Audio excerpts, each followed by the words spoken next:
In the next several minutes, we will explore the application of hyperbaric oxygen treatment, dealing specifically with brain trauma and post-traumatic stress disorder in injured soldiers deployed in Iraq and Afghanistan. Hi, I'm Sarah Logan. I am your host for Brainstorm, a short documentary based on the book The Oxygen Revolution, authored by Dr. Paul Hotch and Virginia McAuliffe. Dr. Paul Hotch from New Orleans is leading a study to determine the degrees of success in the revolutionary treatment for traumatic brain injuries and traumatic brain injuries combined with post-traumatic stress disorder by hyperbaric oxygen treatment. Hi, my name is Tina Hecker. My husband's name is Tim. He's almost a 20-year veteran in the United States Army, and he left for Iraq in 2008, and sometime between January of 2008 and March of 2008 he was involved in several different IED explosions. I'm Dr. Paul Hotch, and I'm a private physician but also a clinical associate professor at LSU School of Medicine in New Orleans.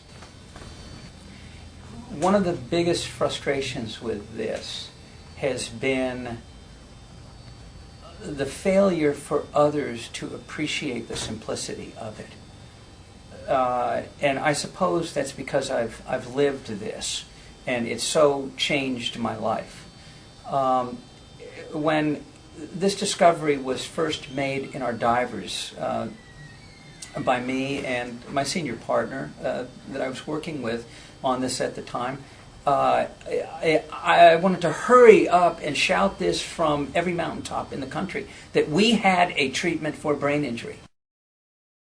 It was 6 years ago that it was first brought to my attention that hyperbaric oxygen treatment was a program that could help our men and women in uniform who have PTSD or TBI, and I've gotten more interested in this as I've talked to people who have actually had the treatment, one being a young Marine from Massachusetts.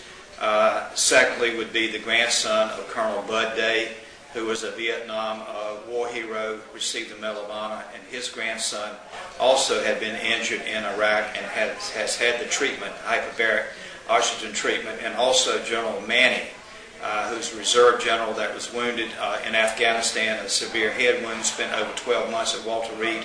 And all three of these individuals that I've just mentioned have been helped and have returned to a quality of life that they would not have if it had not been for hyperbaric treatment. But I'm going to predict, and it's kind of like what Babe Ruth did when he pointed to the center field fence and said, "This is going over the center field fence. This is going over the center field fence. This is going to revolutionize medicine and neurology." It was just by chance that I happened to learn about Dr. Hotch and his therapy that was available to the soldiers for the traumatic brain injury and the post-traumatic stress disorder. And we got my husband into the therapy, and since then the progress has been absolutely dramatic. He's smiling again, which is something that I haven't seen him do in a long time, roughly a year and a half.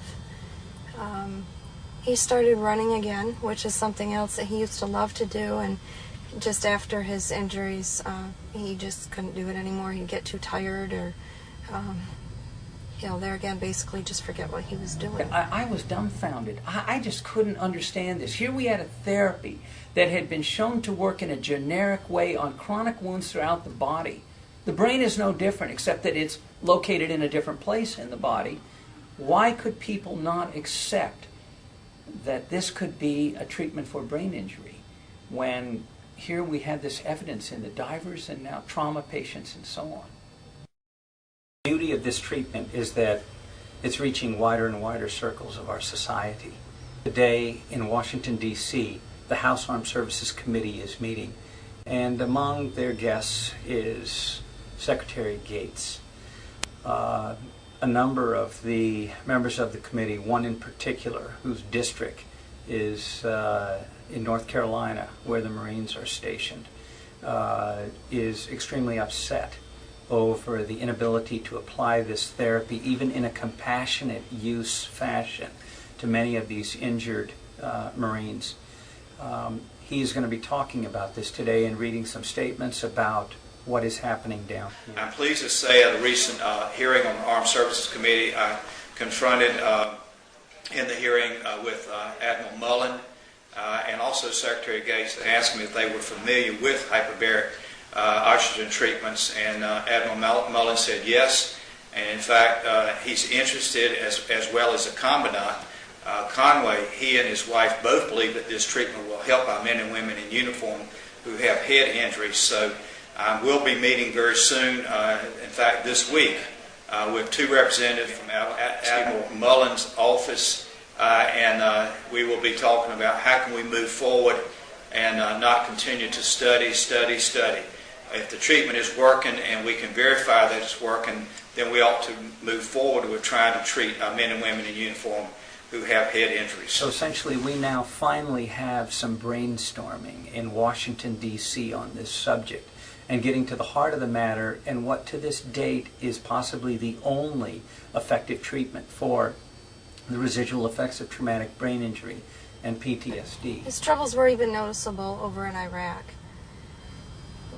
He went from managing roughly 2,500 people a day on the battlefield to not being able to remember where he had been within hours of being in a specific place. And his phone calls to me became very short, and eventually got down to just asking me how the weather was, and most times he wouldn't even remember to ask about our children.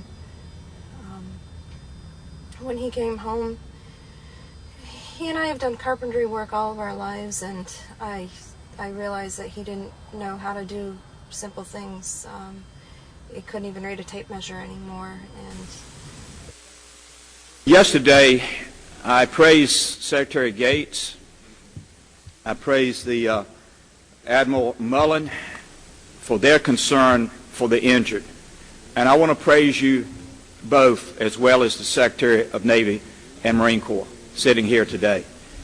And I want to say to you down at Commandant Marine Wives down at Camp Lejeune, what I want to bring to you very quickly is that there is a process and a treatment to help our soldiers and our Marines and our Navy when they have PTSD, when they have TBI, and it's called hyperbaric oxygen treatment.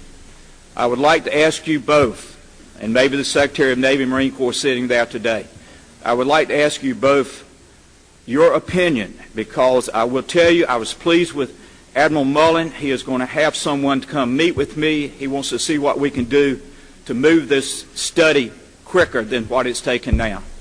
Admiral, are you familiar with this process? Yes, sir, I am, and the Commandant and I have talked about this in the past, and the comment that I made to him, and even though there may be some who can question the efficacy of it, my comment, if I recall, and Jim, if you want to add to it, was if it can help, if it may help, I'm in.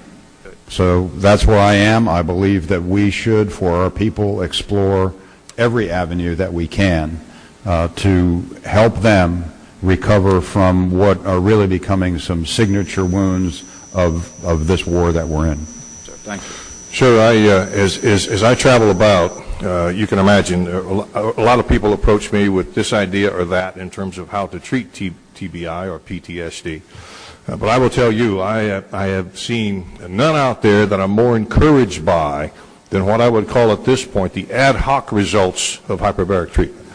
To the point where we have put the Assistant Commandant of the Marine Corps in charge of trying to speed the process of the protocol that Navy medicine must necessarily accomplish in order to rapidly bring this to treatment level for our Marines that we think are effective. In the meantime, there is a doctor down in New Orleans who treats people, and through some of our charitable organizations and so forth, we have sent forward those Marines suffering that we thought might be suicidal to get them into a treatment regimen, because it can't hurt. It can only help. And so even in those cases, we're encouraged by some of the things that we're seeing. So we think that we're onto something here. Well, I want to thank Mr. Commandant, you and the Admiral for your statements. I wanted to get that on the record because I intend to work with my colleagues on both sides of the aisle to push this treatment for those in the Army and the Marine Corps, and I would really appreciate your commitments to our men and women in uniform, and thank you for those statements. And with that, Mr. Chairman, I will yield back, and thank you again for your statement earlier. Thank you. What the medical profession has struggled with is this lack of information. And it really came to a head in the 1970s when, in somewhat exuberant fashion, doctors found that patients, for instance, with diabetic foot wounds that they were treating, men, began to claim that they recovered erectile function. Well, in men, what is one of the very, very first symptoms of diabetes?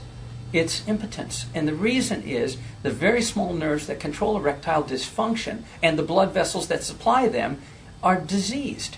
And so this very special function no longer works. And this, interestingly, is something that is a very common complaint in traumatic brain injury with our veterans. Their libido is gone, they have no interest, and it's another reason why the relationships and the marriages begin to fall apart. Well, what happened is, as these diabetics were treated for their foot wounds, simultaneously all wounds in the body were treated because why? We are treating the basic underlying processes and the disease states, which are the chronic wounds. These nerves began to work again, the blood vessels began to work again, and what came back? Erectile function. Well, nobody understood this. And it was widely criticized in the medical community, and the hyperbaric doctors also, in lack of understanding, could not defend it. And so, in the face of criticism and no defense, hyperbaric oxygen wilted as a viable modality, or one that was least respected in the medical profession. Well, today now we understand how this works. And interestingly, one of the underlying mechanisms with hyperbaric oxygen is an effect on what's called nitric oxide, which is a tiny gaseous neurotransmitter in the brain that controls tone of blood vessels. What is involved with erectile function? Tone of blood vessels. And interestingly, what has been shown to be the pathway of Viagra, Cialis, and Levitra? It's nitric oxide. So there's some similarities here, and some of the science is now coming together to explain the phenomenon in the past that hyperbaric medicine was so criticized for. Since we've been down here, he hasn't been using his GPS nearly as much as what he was. The military, through the VA system, they gave him a GPS back in the beginning of 2009 because he couldn't remember how to get anywhere. He would leave our house and couldn't remember streets that were, 5 miles from our house, and he's always traveled those. We grew up in that area, and he knows the area like the back of his hand, and that was all gone. One of the things that's not appreciated, and it is probably the single most important item that has affected me, changed my life, and put me in this line of work, is the impact this has on people's lives. We don't realize that everything about us, our personality, our relationships, our ability to function, our job, our love life, our everything is controlled by our brain. And when our brain is injured, it is a confused operation in our head. And the only way I can explain this is that when we look at functional brain imaging and brain blood flow. In a normal person, there's a very smooth pattern on the brain imaging to blood flow. We have a brain that's essentially in balance. With traumatic brain injury, I've likened the injury to what happens if you shake a broccoli. The broccoli has the stalk, which in our brain are all of the connecting tracks, and they're very, very fragile. They're essentially somewhat crystallized mayonnaise. In other words, they have some firmness to them, but they're extremely delicate. It's almost a gelatin consistency. And on the outside of the brain is like the fronds of the broccoli. It all floats in a liquid. And when we are impacted by trauma, such as a blast explosion in Iraq, the brain is shaken violently. And as it does, those connecting tracks are snapped. And so what we end up with is essentially a brain with less bandwidth than we normally have. In other words, we don't have the tracks to carry all of the information that allows us to multitask, to think, to move our hands at the same time, to listen to a conversation, and to be a part of a lot of commotion, but in an organized way. And this goes right to the symptomatology of what's happening in so many of these veterans. After you have divided these tracks and lost the ability to transmit information, they can't handle commotion, they can't figure things out, they can't process, they can't think. And if you look at their brain blood flow scans, what you have is a completely disorganized brain, a brain out of balance, and a life out of balance. They have marital problems, they're violent, they're irritable, they're not employable, they're dysfunctional, they don't want to be out in public. Many of them are afraid of what they are going to do if presented with various situations. Because of the PTSD, they're constantly scanning the environment. Every object in the road is a potential IED. It's a total disruption of their lives. They're non-functional. And what happens? They become reclusive. They hide out. They're not doing their jobs. People cover for them, their families cover for them. What we have found is the same thing we found in the rat study. You restore balance to their brains. And when you have a balanced brain, you have a balanced life. And that is the beauty of this work. What is happening is people are restored to a lost life. They regain their self, their identity, their ability to function in their families, their jobs, their lives, and they regain their self-esteem. I mean, if you fix a broken arm, for instance, and put it in a cast, you really help somebody, and it's gratifying. But there's nothing like returning a life to function. And this is the impact that this is going to have on our injured soldiers. You know, have a facial droop, something very obvious externally. But what happens with blast injury, and especially in the current wars, these explosions are with very powerful munitions, and they're in extremely close contact or close proximity to our soldiers. In years past, with ineffective body armor and such, people died. But now they live, and they don't have the external wounds of it. But as I mentioned before, the brain is, of all the organs in the body, probably the most delicate and fragile. It's why it's floating in a water bag, essentially, which is the covering of the brain. It's a shock absorber, but even with that shock absorber, the brain is still extremely delicate. And what happens with that blast injury is you may not see it on the outside, but the inside of the brain is disrupted. And the manifestation of that are all of the symptoms that we see with traumatic brain injury. So while we don't have the external appearance, we have the internal damage that is going on. The problem is a very, very high percentage of our servicemen and women have been exposed to these blasts. Many of them have been rendered unconscious. And what we know from animal and human experiments and clinical situations, autopsy studies, is that if you have lost consciousness, you lose brain cells. It's that simple. In which case, there is a significant injury. He couldn't remember where we got married. He doesn't remember a lot of family members. Didn't want to socialize with anybody, but now he's, even down here, he starts talking to people, and you know, he's always waving at people, and he just seems so much happier, and his ability to remember things is coming back. He's starting to remember like numbers on buildings, which may not sound like a lot, but for him it's huge. He'll remember numbers on buildings. He's remembering phone numbers, which he hasn't been able to do in a year, almost a year and a half now. His whole thinking process is coming back. When all this started, it used to be that you could talk to him, and within 5 minutes he would forget what you said. Now that's not the case. Now he's remembering a lot of stuff, and this therapy has just been phenomenal for him.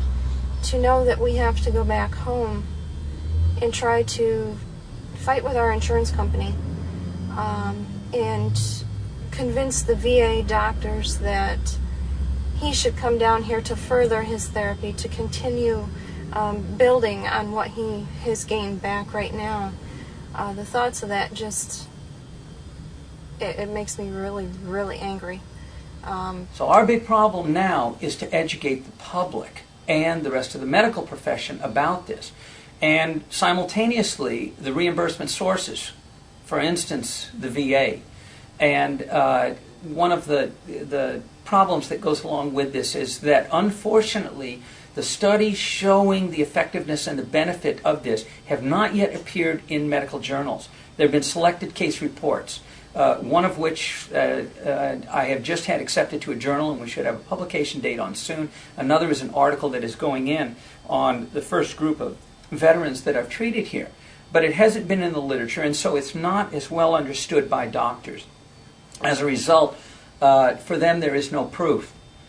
Where is the pressure coming from, though? It's coming from the families and the individuals who've been treated. Their individual experiences and testimonials are so powerful that they can't be ignored. And who are they gaining audience with? The people they elect. Congressmen and senators are hearing one person after another come into their office and tell their stories of a dramatic change in the lives of their brain-injured husband or wife who was injured in Iraq and Afghanistan, whose lives have now been completely turned around when all other medical therapies and medications have failed for extended periods of time. And of course, one of the people who had the greatest impact on this and is such a proponent and very visible spokesman is the very first military veteran treated with this protocol that I developed here, Brigadier General Pat Maney. Brigadier General. That's why he got treated. But the real reason behind his treatment was his good family friend is a hyperbaric doctor that I've communicated with for a number of years about the treatment that we are doing. And when General Maney, 37-year Army reservist, state court judge in Florida, was recruited to Afghanistan to help nation rebuild after the invasion, recruited by ex-Secretary of the Army Martin Hoffman under Gerald Ford's administration, he was blown up in their armored SUV, knocked unconscious, and in the subsequent year was totally non-functional. Kept at Walter Reed, given every therapy they had, nothing could pull this guy out of his cognitive funk and inability to function until his wife insisted that he get hyperbaric oxygen. Prescription was written. He got hyperbaric oxygen on the exact protocol I have here now, and he is back practicing law on the bench in Pensacola, Florida. Unfortunately, the doctor at Walter Reed who authorized this treatment was given an immediate 6-month leave. But with his testimony, his advocacy, and the advocacy of many others like him now, we are seeing these soldiers and our military members return to active duty, stay in the military, or go on to jobs and college. And it's a dramatic effect. That's where the pressure is coming for awareness. And soon we'll have scientific literature to back it. My husband is actually one of the lucky ones because through a lot of research and a little bit of background of my own, I knew that he had problems. But there's so many veterans out there who don't have the resources that he has. And a lot of the family members don't understand what the brain injuries are and don't know what the symptoms are and don't know what to look for. And you know, the suicide rate and the divorce rate is just so huge right now for all these guys. It's just a shame to see these men and women putting in their time to get no help back. You know, it's like they've been used for a purpose and now they can't serve that purpose anymore, so they're just pushed to the wayside, and it's just unacceptable. To know that someone just in such as my husband's instance has the capabilities that he did and lost them due to a brain injury, and that we have fought for months and months to get him down here. And that is a fight that I will continue to fight when we get home, because he needs to come back and he needs to continue this therapy to gain his life back. I'm noticing that he's able to go places on his own before, which is part of the PTSD, where he was afraid to go anywhere, didn't like being in crowds, no loud noises, just anything would set him off. He got angry at everything. Just to see him doing so much better and thriving in the way that he is, it's just a miracle. My kids are waiting every day to see him and find out, you know, just what type of gains he has had since he's been here. This is just a phenomenal way for these soldiers to regain their lives, and it's very disheartening to know that there are so many out there who just aren't getting it and need the help and just have no avenues because nobody knows, or, you know, they're told right off the bat insurance company won't cover it, so they let it drop. And there was a quote or a little aphorism I wanted to put in my book that my publisher wouldn't let me because she thought it was too inflammatory. But everyone in the lay public gets this immediately. It's intuitively obvious. But my saying has been that, you know, only doctors don't get it. And actually I was preempted by Dr. Edward Teller, the father of the hydrogen bomb, the Manhattan Project, and so on. Edward Teller found the benefits of hyperbaric oxygen many years ago for a hip condition he had. And long after the hip condition, he continued to use hyperbaric oxygen. And in 1994, I got to have lunch with him.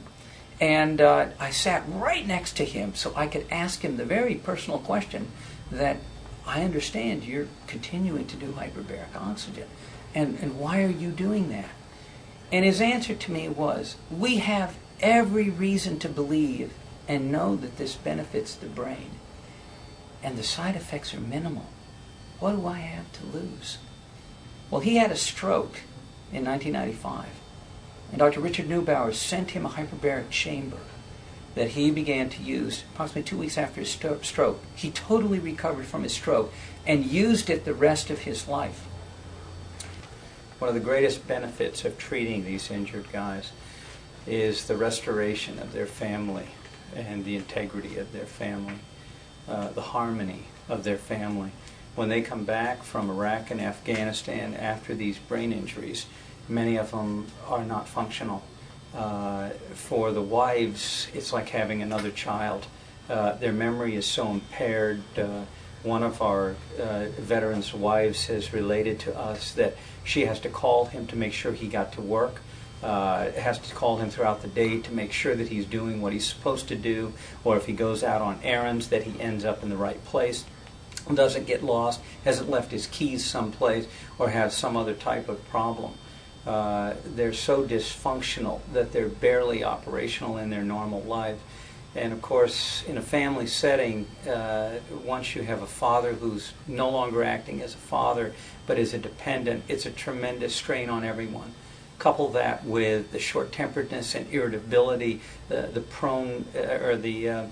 fact that they are then prone to violence, and you've got all of the problems that we read about in the newspapers every day.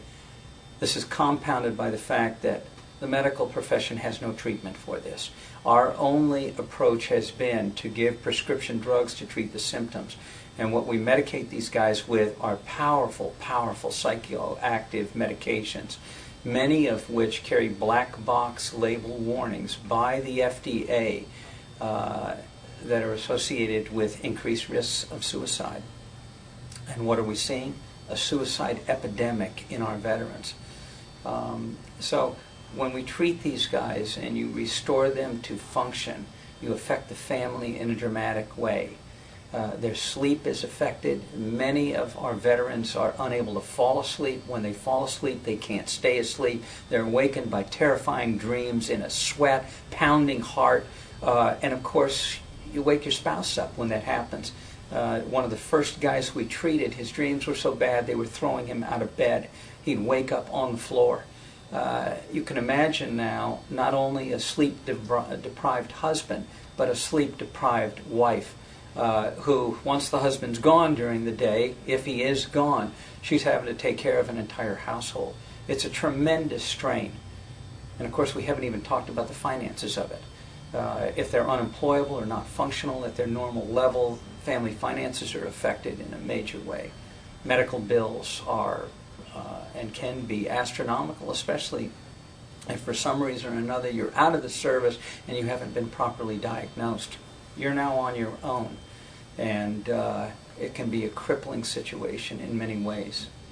So one of the beauties of this is that we're finding that many of these problems are at least mitigated or ameliorated, improved to a degree where they're now workable, and the family can see a change.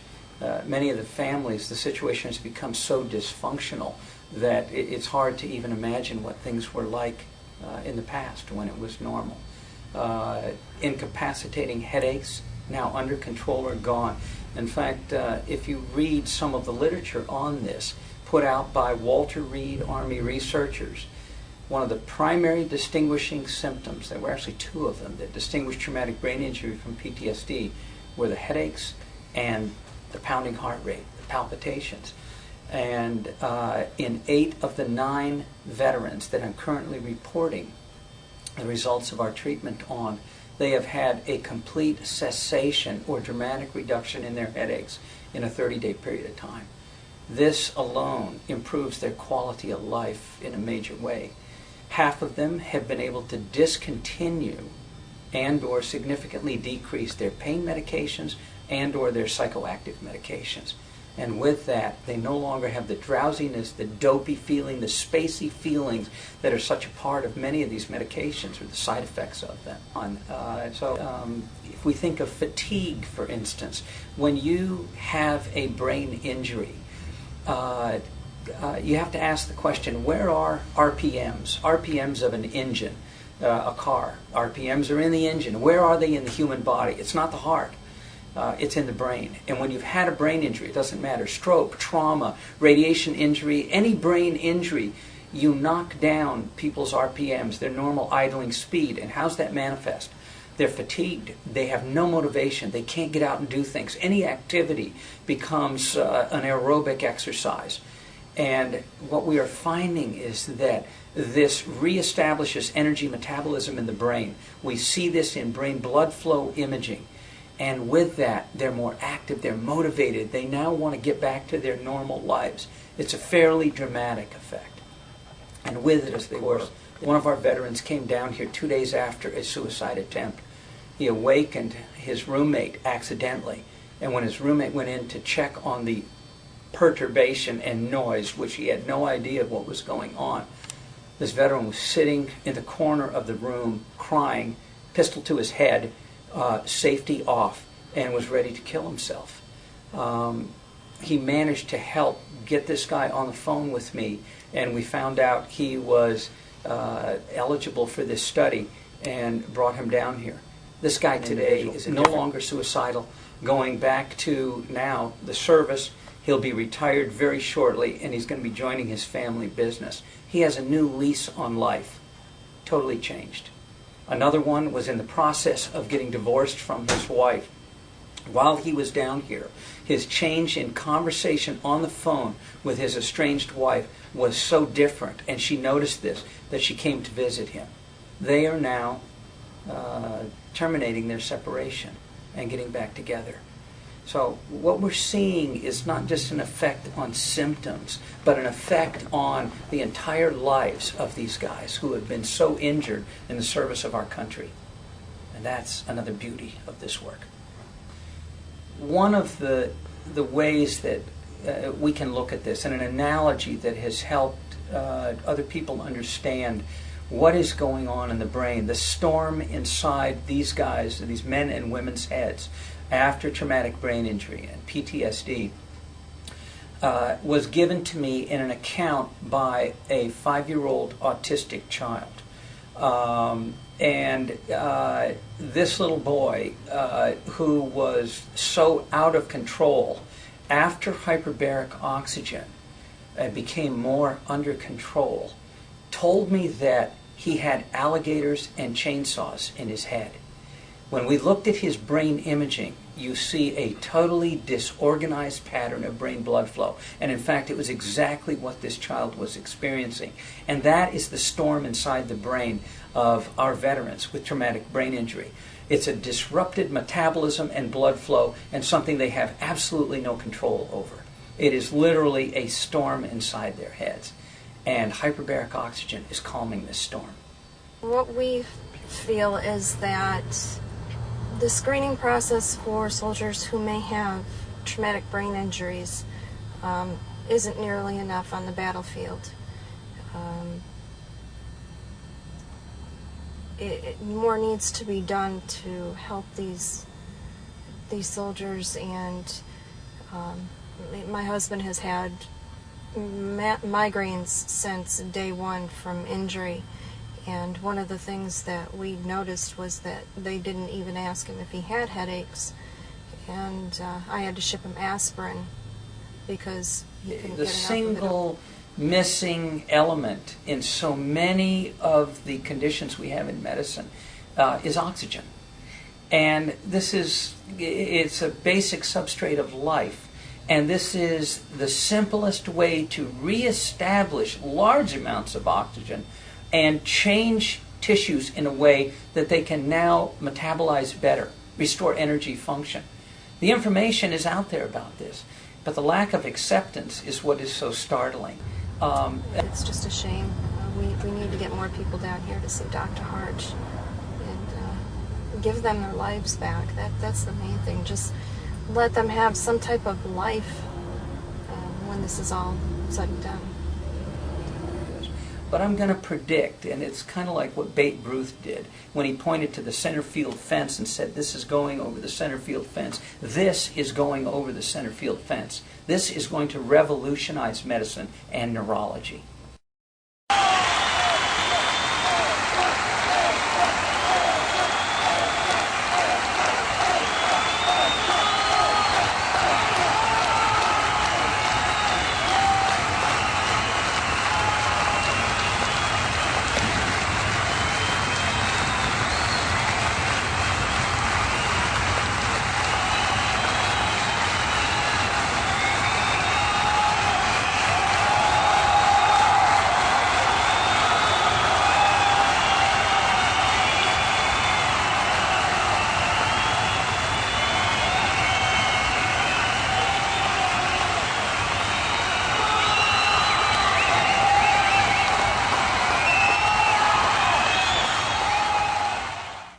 So we are poised at this moment, a few years into the third reintroduction of hyperbaric medicine to the world.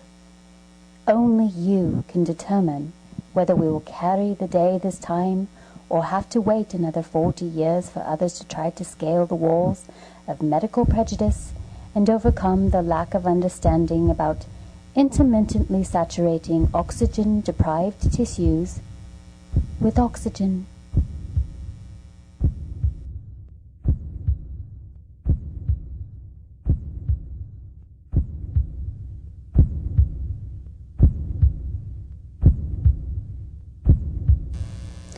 I so hope this has informed you and opened your mind to such a simple answer to restoring lives and families. I'm your host, Sarah Logan, and thank you for watching.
action.